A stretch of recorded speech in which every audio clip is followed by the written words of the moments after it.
بسم اللہ الرحمن الرحیم۔ نبی کریم صلی اللہ علیہ وسلم پر لاکھوں کروڑوں درود و سلام۔ ناظرین گرامی، ایک مرتبہ حضرت خضر علیہ السلام دریا کے کنارے بیٹھے تھے۔ اتنے میں کسی سائل نے آ کر ان سے سوال کیا کہ میں آپ سے اللہ کے واسطے سوال کرتا ہوں، مجھے عنایت فرمائیے۔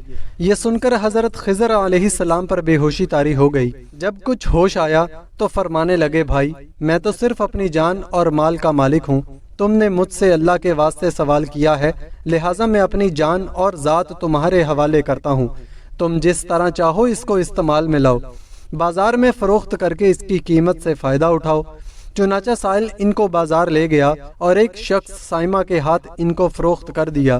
یہ سائمہ خرید کر ان کو اپنے گھر لے گیا، جس کی پشت پر اس کا ایک باغ تھا۔ چنانچہ سائمہ نے حضرت خضر علیہ السلام کو ایک کدال دے کر کہا کہ سامنے والا پہاڑ جو 3 مربع میل رقبے میں واقع تھا، اس کی مٹی کاٹ کاٹ کر باغ میں ڈال دو۔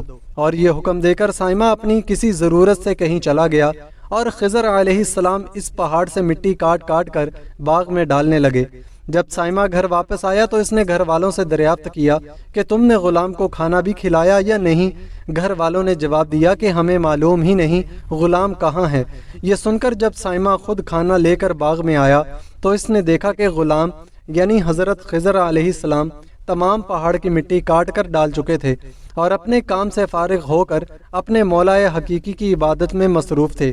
یہ دیکھ کر ان کو بڑا تعجب ہوا اور اس نے دریافت کیا، یہ تو بتائیے کہ آپ کون ہیں؟ یہ بات سن کر حضرت خضر علیہ السلام پر کچھ بے ہوشی سی طاری ہو گئی اور پھر افاقہ ہونے پر انہوں نے فرمایا کہ بھائی میں خضر ہوں، جس کو سن کر سائمہ کے ہوش اڑ گئے کہ تو نے یہ کیا کیا، ان کو غلام بنا کر ایسے کام پر لگایا، یہ تو انتہائی گستاخی ہے۔ پھر یہ سوچنے کے بعد سائمہ نے توبہ کی اور پروردگار سے عذر خواہی کے ساتھ حضرت خضر علیہ السلام کو آزاد کر دیا اور اللہ کی بارگاہ میں عرض کیا کہ اے رب العالمین، مجھ سے اس کا مواخذہ نہ کیجیے گا کیونکہ میں ان کو جانتا نہیں تھا۔ اس کے بعد حضرت خضر علیہ السلام نے دعا فرمائی اور سجدہ شکر بجا لائے کہ اے میرے پروردگار، میں تیرے ہی حق میں غلام بنا اور تیرے ہی حق میں آزاد ہوا، اس پر تیرا شکر گزار ہوں۔ بعد ازاں واپسی کی اجازت لے کر جب دریا پر واپس آئے تو دیکھا ایک شخص کھڑا دعا مانگ رہا ہے کہ اے میرے رب، حضرت خضر علیہ السلام کو غلامی سے رہائی عطا فرما دے، تو ان کی توبہ قبول فرما لے۔ حضرت خضر علیہ السلام نے یہ دیکھ کر اس شخص سے دریافت کیا کہ آخر تو کون ہے؟ تو اس شخص نے بتایا کہ میں تو شاذون ہوں، آپ کون ہیں؟ انہوں نے فرمایا کہ میں خضر ہوں۔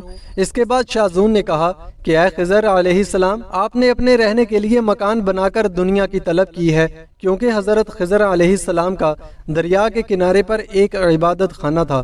بس یہ سن کر وہ فوراً میدان میں نکل آئے اور وہیں اللہ کی عبادت میں مصروف ہو گئے۔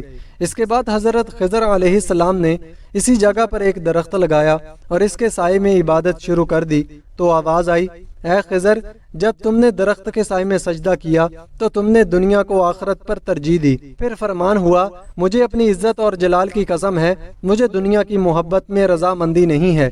اس کے بعد حضرت خضر علیہ السلام نے شاذون فرشتے سے کہا کہ اے شاذون، دعا کرو کہ اللہ تعالیٰ میری توبہ قبول فرمائے۔ چنانچہ شاذون نے دعا کی اور اللہ نے شاذون کی برکت سے حضرت خضر علیہ السلام کی توبہ کو قبول فرمایا۔ خدا کے برگزیدہ بندے اسی حالت میں رہتے ہیں جو اللہ کو منظور ہو۔ بے شک ہماری فلاح بھی اسی میں ہے کہ زندگی کے ہر موڑ پر آنے والے ہر پیچ و خم میں ہم راضی رہیں، اللہ تعالیٰ کی چاہت کو سامنے رکھ کر زندگی گزاریں۔ دعا ہے کہ اللہ تعالیٰ ہمیں اس واقعے سے سبق حاصل کر کے نیک بننے کی توفیق عطا فرمائے۔